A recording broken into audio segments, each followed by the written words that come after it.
La pollution plastique est l'accumulation des déchets composés de plastique et de ses dérivés un peu partout dans l'environnement. Le plastique, une fois jeté, ne se décompose et ne disparaît qu'après une très longue durée. Cette matière traîne dans nos ordures ménagères, dans nos rues à ciel ouvert et sont déversées dans les cours d'eau. Certains la qualifient d'ailleurs d'omniprésent. Est-il encore possible de faire disparaître les montagnes de déchets plastiques qui s'amoncellent dans la nature? Cette entrepreneuse reste optimiste. Grâce à nous, nous aurons un environnement propre et bel. Sans nous, la Guinée ne sera pas propre. Sans nous, le pays sera toujours dans la mer des déchets plastiques. Elle s'appelle Mariam Mohamed Keita, mère de 3 enfants. Elle a décidé de se lancer dans la transformation des déchets plastiques et par la même occasion contribuer à débarrasser la capitale Conakry des dits déchets qui sont de plus en plus envahissants. Pour parvenir à cela, la vingtaine a mis en place son entreprise Binedou Global Service. C'est en 2018 que j'ai fait la mise en place de mon atelier et pour commencer la transformation des déchets plastiques. En 2017, j'ai eu l'idée et en 2018, j'ai eu l'audace maintenant de mettre l'entreprise en place. Une histoire anodine mais très captivante. Après l'obtention de son diplôme en gestion informatique et comptable, Madame Keita, en plus des applications en ligne, fait le tour de Conakry en quête d'emploi. Elle constate à l'occasion que le tri et la transformation des déchets plastiques parmi les immondices d'ordures pourrait être une opportunité d'entrepreneuriat et de participation citoyenne à la protection de l'environnement. Après cette formation, que la recherche de mon emploi m'a envoyé à visiter bon nombre de rues de Conakry. C'est ainsi que j'ai visité que la Guinée vraiment contient assez de plastique et là j'ai décidé vraiment de me lancer dedans et de débarrasser Conakry de ces déchets plastiques afin de rendre ma ville et ma commune propre. Les déchets plastiques sont néfastes pour l'environnement. Toutefois, lorsqu'ils sont intelligemment gérés, ils peuvent être recyclés et générer de revenus aux initiateurs. La jeune dame et son équipe croient en cela et s'y mettent. Elle nous explique leur méthode.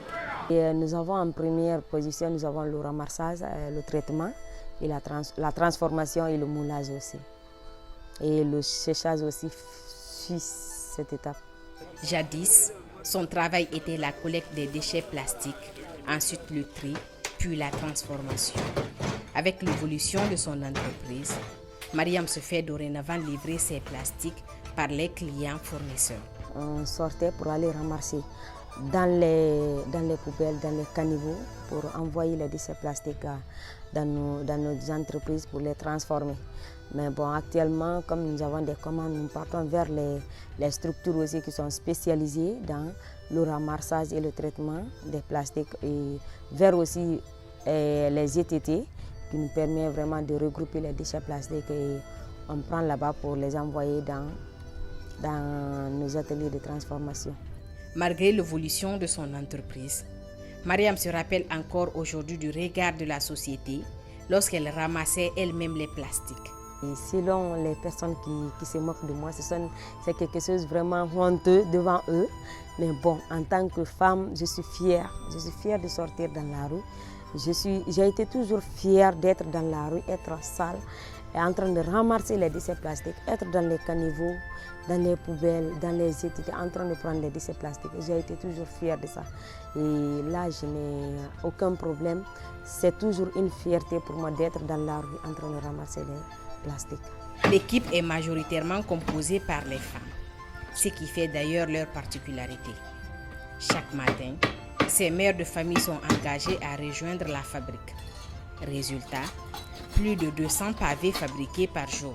La particularité de mon entreprise, là, nous, on essaie d'employer plus de jeunes femmes pour les permettre vraiment d'avoir l'audace de se lancer dans la gestion des déchets plastiques.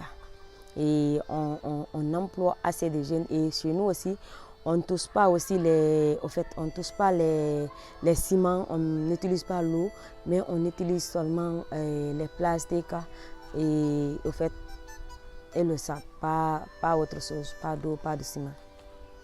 bara me ko sema ne nyalama bani somadala nimbana natibilla ndina na bara dia ka kena ndina besoin ngira kan tadi moti si luma ko fo kay membe kinye. Aujourd'hui, grâce à cette entreprise, j'arrive à subvenir mes besoins. Parce qu'avant, il faut que je demande à mes parents de me donner ça, de me donner ça.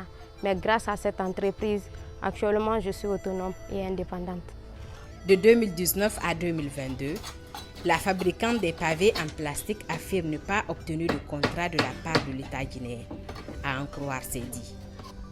Actuellement, nous sommes avec les institutions. C'est les institutions qui nous permettent de voler nos pavés. Et parce qu'ils sont là en train d'acheter nos pavés, ça nous permet vraiment de subvenir à nos besoins. S'ils n'étaient pas là, pour le moment, l'État ne croit pas en nous parce que l'État est venu vers nous, mais bon, ils ne nous ont jamais donné le contrat. Ce sont des institutions qui croient en nous et nous donnent des contrats pour nous permettre vraiment d'employer plus de jeunes. Les particuliers quand même viennent, mais ils ne sont pas aussi nombreux. La gérante de Binedu Global Service rêve grand. Lors de notre passage dans son local situé à Koya, elle n'a pas hésité de nous faire part de ses ambitions. Dans 15 ans, je me vois très grande. Je me vois très très loin. Je me vois avec des machines très développées qui peuvent vraiment nous permettre d'avoir des meilleurs produits et transformer assez de plastique.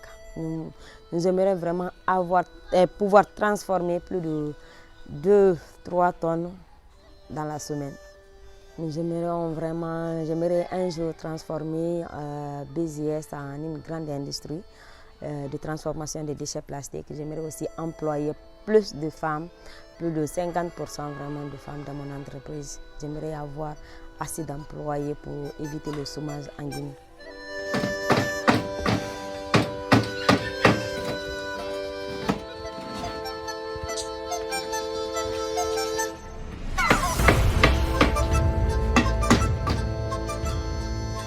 Ça a beaucoup évolué parce que là, on a commencé avec 0 francs et le PNUD nous a aidé à avoir les équipements, à avoir un lieu où s'installer.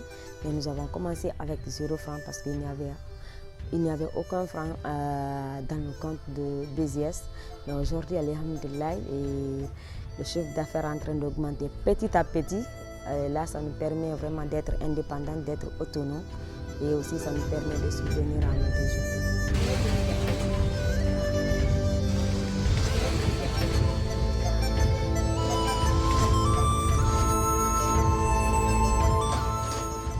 Aujourd'hui, cette entreprise nous permet d'avoir un petit montant à la fin du mois pour donner aux employés, leur permettre de subvenir à leurs besoins. On était là, c'est le transport seulement qu'on donnait aux employés. Mais actuellement, on arrive à vraiment à les aider à la fin du mois pour leur donner leurs petits gains.